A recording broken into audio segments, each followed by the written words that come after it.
and ramble. And generally, for the life of him, cannot finish a thought.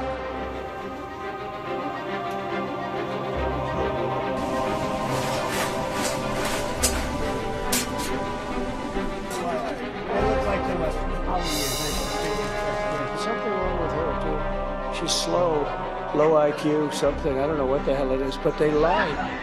We don't need another low IQ person. We had one for 4 years. We don't need another one.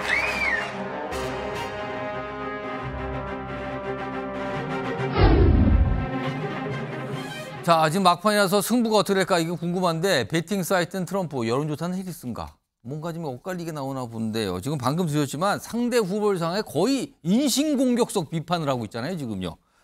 그런데 또 지금 갑자기 이른바 맥도날드 아르바이트 진실 공방이 벌어졌다 그러는데 화면 좀 보겠습니다. 이게요. 해리스 후보가 과거에 맥도날드에서 일했다 이런 얘기를 꺼내는데 이걸 트럼프 대통령이 이거 거시지다, 허위다. 그래서 본인은 거기 가서 약간 일하는 모습 보여줬잖아요. 근데 또 맥도날드가 입장을 바뀌었어요. 40년 전 추억 기록 없는데요. 그러면서 뭐 해리스의 소중한 아르바이트의 추억을 자랑스럽게 생각합니다. 뭐 증거 이런 거 내는 건 없지만 뭐 다 자랑스럽게 생각하고 트럼프 대통령도 뭐 트럼프 전 대통령도 사랑하잖아요. 뭐 이러면서 약간 얼버무린 듯한 이런 반응이었거든요. 이런 것까지 지금 치열하게 공방인데 화면 좀 보겠습니다. 다른 내용 좀 가보죠.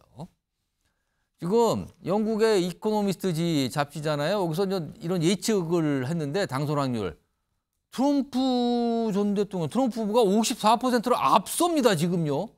얼마 전까지 여론조사상으로는 해리스 후보가 앞선다 나오고 있는데 최근에 이런 얘기가 나와요. 다른 거 하나 더 보겠습니다. 그리고 미국 대선 베팅 사이트에서는요, 베팅 사이트. 그러니까 약간 뭐 돈을 거는 거죠. 트럼프 당선 확률을 66%로 봤대요. 김철은 후보? 얼마 전까지 해리스 후보가 뭐 앞서간다 뭐 이런 얘기 있지 않았습니까? 뭔가 상황이 바뀐 겁니까 지금? 일단 트럼프 후보에 대한 비호감은 분명하거든요. 예. 근데 트럼프 후보의 메시지가 분명하거든요. 그러니까 아. 동맹국의 이익을 희생해서라도 미국 내 일자리를 만들겠다는 그 메시지가 분명해요. 근데 지난 8월 달에 바이든을 대체해서 후보가 된 해리스 후보가 예. 그게 좀 약하거든요. 그러니까 결국 바이든은 대체해서 그때 당시에는 반짝 컨벤션 효과가 있었지만 예. 그다음에 해리스 후보는 좀 준비되지 않은 후보였거든요. 그래 한 2달이 지나고 나니까 해리스 후보가 지금 제시하는 청사진들이 보면 구체적이지 않고 약간 막연하다는 평가가 지금 나오고 있거든요. 그렇게다가 두 번째는 미국에서는 아직까지 유색 인종은 됐지만 여성 대통령이 없었거든요. 근데 지금 보면 러시아하고 우크라이나 전쟁이 계속 장기화되고 확전이 가능성이 크고요. 예. 또 중동 정쟁도 계속 악화일로에 있거든요. 그럼 과연 여성 대통령이 이런 국제적인 어떤 분쟁 사태에 대해서도 제대로 된 미국의 리더십을 행사할 수 있을까? 외교 상황이 좀 불리해진 거군요. 그래서 이런 것들이 계속적으로 장기화되면서 해리스 후보의 개인적 좀 나쁜 최근에 상황이 그런데다 북한까지 러시아 파병. 그렇기 때문에 아마 그런 부분을 지금 트럼프 후보가 분명히 치고 들어가 있는 상황이어서 거기다가 지금 뭐 그렇지 않나 이렇게는 좀 보입니다. 그러니까 트럼프 후보에 대한 비호감도 굉장하다고 맨날 알려지잖아요. 그럼에도 불구하고 트럼프 후보는 매일 이른바 미국 이익 우선주의. 다른 나라 다 내세요. 무슨 기회만 되면 돈 내놓으라 그러잖아요. 특히 우리나라 보고 매일 무슨 방위비 분담금 얘기를 터무니없이 맨날 부르고 있거든요. 근데 그게 미국 유권자들한테는 통한다는 겁니까 지금?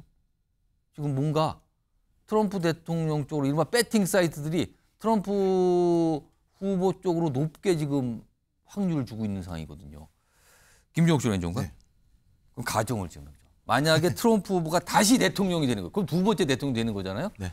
트럼프 후보가 대통령이 되게 되면 우리에게 특히 우리나라 기업들이나 경제에는 어떤 영향이 오는 겁니까? 일단 그 전에 이제 숫자의 함정이 분명히 있습니다. 2000년대 이후에 미국 선거를 보면 예. 전체 선거에서 득표율이 민주당이 5% 이상 넘어야지만 승리했었습니다. 지금까지. 전체 득표를 우리식으로 다 왜냐하면 합해도 선거인단 제도이기 때문에 스윙주 같은 경우에서는 예. 격차가 적기 때문에 그런 일이 벌어지거든요. 뭐 캘리포니아 이런 데는 민주당이 워낙 많이 이기는 상황이니까. 근데 지금 로이터 같은 경우 21일 날 해리스가 46, 트럼프가 43이니까 3% 차이니까 5%가 넘지 못하는 상황입니다. 근데 그 사이에는 격차가 높아지니까 좋다고 봤던 측면이 있는데 저는 뭐 해리스가 되건 아니면 트럼프가 되건 예. 미국 우선주의는 계속 지낼 거라고 생각을 합니다.